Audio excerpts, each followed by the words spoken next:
주택에 대해서 모든 게 이제 상속재산으로 귀결되는 상황이기 때문에 이걸 어떻게 받으면 좋을까요? 라고 저한테 엄청 많이 물어보세요. 그러니까 세금을 가장 적게 내는 방향의 답변이 뭔지를 말씀드리겠다고 하는 거죠. 그래서 취득, 보유, 처분 단계에서 말씀을 드립니다. 네. 요즘에 이제 부동산 집값 자체가 워낙 비싸다 보니까 상속세 내는 분들이 많다고 얘기해 주셨는데, 그럼 주택 상속 받을 때 체크할 세금 이슈는요? 뭐가 있을까요? 요거는 꼭 알아두셨으면 좋은 게 뭐냐면 네. 결국은 아버지가 돌아가셨다고 하면 아버지는 끝이지만 이걸 받는 상속인들은 스타트입니다. 스타트라는 거는 이거를 아주 잘 받아야 되는 거죠. 그렇죠.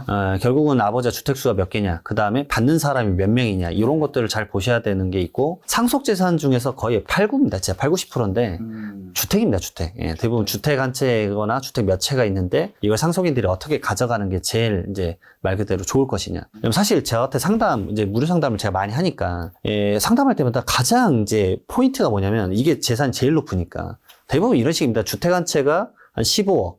그 다음에 현금 한 2천만 원, 그 다음에 보험 가입은 진짜 10분 중에 한두 분, 그 다음에 나머지 뭐 주식, 코인 이런 건 거의 사실 존재하지 않고요.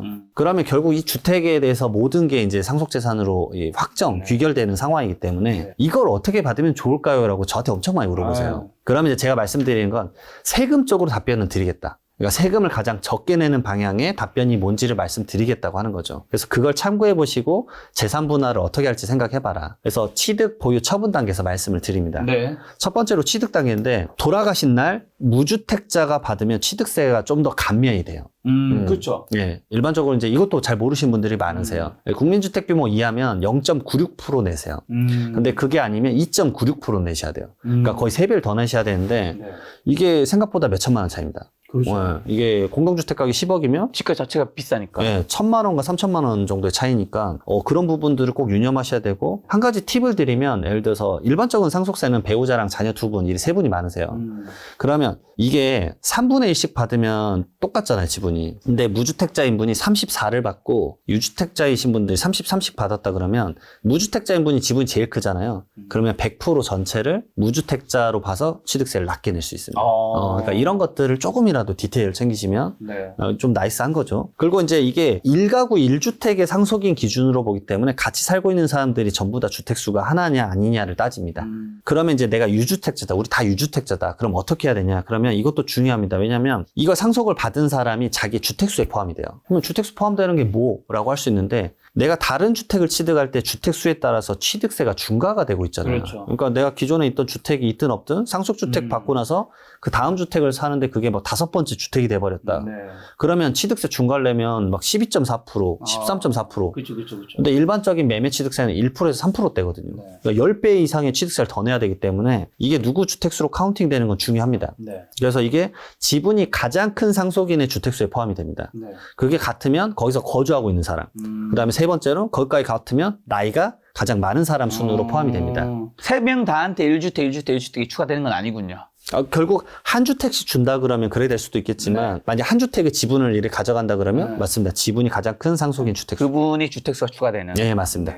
그리고 다행인 거는 상속으로 원인으로 받으면 이게 주택이든 입주권이든 분양권이든 5년 동안에 우선 주택수에서 빼줍니다. 그러니까 방금 말씀드렸던 지분이 가장 큰 상속인은 결국은 5년 이후에 나에게 취득세에 영향을 줄 수 있기 때문에 뭐 개인적으로 5년 이후에는 취득세 중과가 좀 없어지길 바라는 마음은 있는데 어쨌든 이런 부분도 좀 알아두시면 됩니다. 상속은 결국은 내가 의도하지 않게 받은 거니까 5년 정도는 빼주는 게 취득도 있고 보유 쪽에도 있습니다. 양도 쪽에도 사실 있어요. 5년 정도는 빼주겠다. 그런 게 좀 있다라는 거 말씀드리고, 그다음에 이제 보유할 때 세금입니다. 첫 번째로 이거예요. 보유할 때는 세금 내는 게 이제 재산세랑 종합부동산세. 그건 이제 과세 기준일이라고 6월 1일에 갖고 있는 사람한테 그 보유세를 매기는 건데, 5월 달에 돌아가신 분이 있다고 치면은 6월 1일까지 등기를 못 할 확률이 높죠. 왜냐면 어수선하고 뭐 정리를 해야 되니까. 그러면 등기가 아직 안 된 상황에서는 이거를 결국은 누군가에게 재산세랑 종부세를 매기기는 해야 되잖아요. 그러면은 이게 그 재산세랑 종합부동산세가 똑같은데요. 민법상 상속 지분이 가장 높은 사람에게, 상속 지분이 높은 사람이 똑같으면 나이가 가장 많은 사람에게 갑니다. 그러니까 간단히 말씀드리면 배우자랑 자녀 2분 있으면 당연히 배우자가 민법상 상속 지분이 좀 더 많지 않습니까? 1.5배이기 때문에. 그래서 배우자가 되는 거고, 배우자가 만약에 없다, 자녀만 2분 있다 그러면 자녀 2분 중에서 아무래도 가장 나이가 많은 사람, 뭐 형이나 누나, 언니가 되겠죠. 그분이 이제 이거를 포함하게 되어 있습니다. 그리고 종합부동산세는 약간 헷갈리실 거예요. 12월 달에 이제 종합부동산세 내니까 이거 합산 배제나 이런 거 챙겨야 되는 분들은 좀 챙겨야 되는데, 네. 첫 번째로 5년간은 자기 주택수에선 빼줍니다. 그러니까 주택수에서 빼준다는 말이 뭐냐면 내가 이미 주택이 하나가 있었는데 상속주택이 생겨서 2주택이 돼버리면 1세대 1주택자가 받을 수 있는 그 기본공제가 9억 원에서 12억 원 더 높은 걸 못 받고 일반적인 세액공제도 적용을 못 받거든요. 네. 이제 그런 거를 적용을 해주겠다. 그 대신 얘가 이제 공동주택가격이 10억 원이고 상속받은 게 5억 원이다 그러면 15억 원으로 가격은 빠지진 않는다.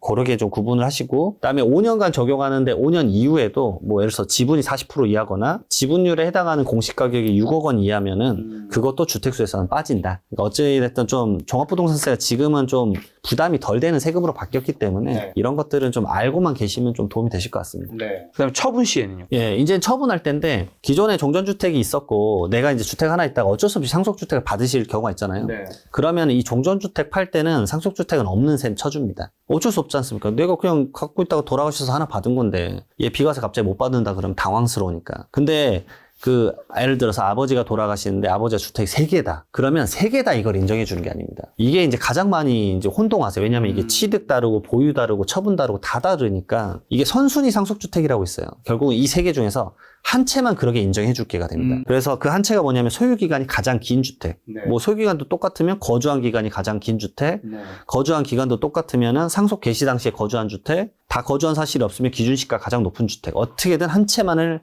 이제 선별을 하는 거죠. 그래서 만약에 세 채다라고 하면은 저는 이렇게 말씀드려요. 주택이 하나 있으신 분이 선수의 상속주택 받으시고 무주택자가 뭐 예를 들어서 2분 있다 그러면 무주택자이신 분들이 주택 하나씩 받아라. 왜냐면 무주택자분들은 받자마자 그냥 비과세 요건 맞춰서 미래에 팔면 비과세가 되니까. 이런 식으로 이제 상속재산을 나눌 때도 네. 그 세법의 적용을 활용하고 미래에 양도소득세 처분할 때 세금까지 같이 연계시키면 생각보다 미래 세금을 많이 줄일 수 있다. 그리고 이제 주택을 이제 지금 세 채가 아니라 한 채를 3명이서 나눠받을 수도 있잖아요. 네. 그러면은 이것도 마찬가지로 그 한 명에게만 이거를 그 상속주택으로 주된 상속운으로 인정을 하게 됩니다. 네. 가장 간단한 게 똑같습니다. 지분이 가장 큰 사람. 지분이 똑같으면 거기 거주한 사람. 그 다음에 최연장자 순이고 나머지 이 사람이 제일 지분이 높으면 나머지 2명은 지분이 낮잖아요. 네. 이 사람들은 소수 지분권자라 그래서 어떤 영향도 안 미칩니다. 자기 주택 팔 때나 자기 다른 주택 뭐 할 때나 이건 양도소득세 쪽으로는 주택수로 카운팅을 안 시켜주니까 네. 그거에 대해서 큰 부담을 느끼진 않으셔도 돼요. 근데 보통은 예를 들면 한 채를 남겼는데 자녀가 3명이면 이게 지분으로 하는 경우가 있을 거고 아니면 그걸 팔고 나눠 가지는 게 있잖아요. 그 한 채를 3명이 지분을 나눠 가지면 피곤해지거나 좀 그런 부분이 있지 않나요? 아주 정확한 질문이세요. 네. 네, 왜냐하면 빨리 팔아서 현금화를 하는 게 서로가 왜냐면 나중에 이거 팔기도 쉽지 않잖아요. 맞습니다. 의견이 다 맞아야 돼요. 맞습니다. 제가 그래서 주택이 많으면 이걸 지분대로 다 하나씩 가져가지 마시고 그냥 한 채씩 가져가셔라. 한 채씩 가져가시는 게 미래를 위해서 좋다. 그럼 부족한 금액을 어떡하냐? 현금으로 채우시고 그 다음에 차라리 그럼 한 채를 빨리 팔고 그 돈을 나눠 가지세요. 그게 차라리 상속인들의 다툼을 예방하는 거다. 상속세는 세금에 대한 문제지만 상속이란 거는 감정 아주 조그만 것 때문에 싸우는 게 너무 많이 봤어요, 제가. 그러니까 제가 우스갯소리로 이런 말 합니다. 30억 원 넘어가면 다투고 50억 원 넘어가면 경찰 부르고 100억 넘어가면 법원에서 봅니다. 제가 진짜 이렇게 나름대로의 통계를 내린 건데 진짜 이게 30억 뭐라고요? 30억 넘어가면 다투세요. 50억 넘어가면 이제 경찰을 부르세요. 100억 넘어가면 말도 안 하죠. 법원에서 만납니다. 네, 그래서 이런 거는 좀 미리미리 제발 좀 익스큐즈 하고 서로 조금씩 양보하고. 근데 이 영상 보시는 분들 많은 분들 그거 생각할 것 같아요. 저랑 똑같은 법원에서라도 만날 돈이라도 있었으면 좋겠다. 근데 저 마지막으로 궁금한 거 한 가지가 이제 오늘 이제 상속과 증여에 대한 얘기 많이 해주셨는데 그 논지 중에 하나는 살아있을 때 때에 맞춰서 증여 탁탁탁탁 준비하고 하고 상속도 준비해야지 나중에 이제 그 재산을 자녀가 온전히 제대로 잘 받아갈 수 있다라는 거잖아요. 네, 맞습니다. 근데 제가 이제 죽음과 관련된 콘텐츠도 많이 찍다 보니까 예를 들면 부모님이 요양원에 있거나 아니면 나이가 드시면 어쨌든 자녀가 찾아와야 되는 거잖아요. 당연히 부모님이 키워주셨고 했으니까. 근데 부모가 돈을 가지고 있으면 자녀가 그렇게 잘 찾아오는데 부모에게 돈이 없으면 예를 들면 미리 많이 줬어. 네. 부모에게 돈이 지금 남은 게 별로 없어. 그러면 안 찾아온다고 하더라고요. 진짜로. 제가 만난 상속인들 중에 사실은 그런 비율은 2 정도 됐던 것 같아요. 8 정도는 그래도 그 대부분의 분들은 선량하셔서 받으면 염치가 있어야지. 네, 그게 있었는데 근데 그것도 한편으로 제가 이 말이 표현이 되게 민감할 수도 있는데요. 네. 피상속인의 잘못인 경우도 있었어요. 그러니까 예를 들어서 예전 분들이 가끔 그게 있지 않습니까? 뭐 장자 우선주의 뭐 이런 게 있어서 네.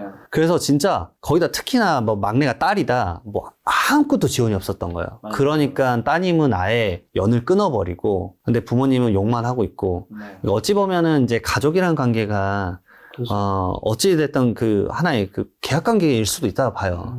그래서 이 기브앤테이크가 어느 정도는 이게 있구나. 왜냐면 이게 어렸을 때부터 그게 누적되고 쌓이니까 거기에 오는 그 갈등들을 많이 경험하다 보니까 저도 이제 자녀가 이제 2명인데 어떻게 줘야 될까라고 이제 되게 지금 고민을 많이 하고 있어요. 어떻게든 공평하게 골고루 줘야 되는데 서운하게 느끼지 않아야 될 테니까. 그렇죠. 예. 그리고 이제 저도 그 말씀 드려요.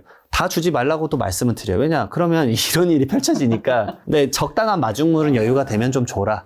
그 말씀 많이 드립니다. 자, 이정훈 세무사님 모시고 오늘 상속과 증여, 세금 여러 가지 이야기 들었는데요. 세금과 관련해서 저희 시청자분들이 꼭 하시고 싶은 마지막 메시지가 있다면? 세금이 어려워 보이시지만 조금이라도 자산 관리에 관심이 있으시다면 약간은 공부하셔야 됩니다. 그리고 용어들에 대한 명확도만 있더라도 왜 큰 도움이 되냐면 어차피 직접 해결하기엔 좀 어려운 부분들이 많으니까 세무사님과 대화를 나눌 때 좀 더 깊은 대화를 할 수 있게끔의 상식이라도 좀 키워라. 그래서 세금은 어느 정도 약간의 영역은 상식인 것 같습니다. 여러분들의 이제 더 많은 세후 이익, 결국은 자산 관리를 위해서라도 그리고 특히 부동산 관리를 위해서라도 조금은 공부하는 시간이 되셨으면 좋았겠습니다. 연말정산 같은 거는 주로 언제 하죠? 연말정산 사실은 뭐 11월, 12월에 11월, 12월에. 많이 준비를 그때 하는 게 좋습니다. 다음번에 이 영상 올라오고 또 저희가 세무사님과 연말정산 콘텐츠 한번 준비 한번 하도록 하겠습니다. 오늘 만난 손님은 이정훈 세무사님이었습니다. 지금까지 여러분 소중한 시간 함께 해주셔서 정말 감사합니다.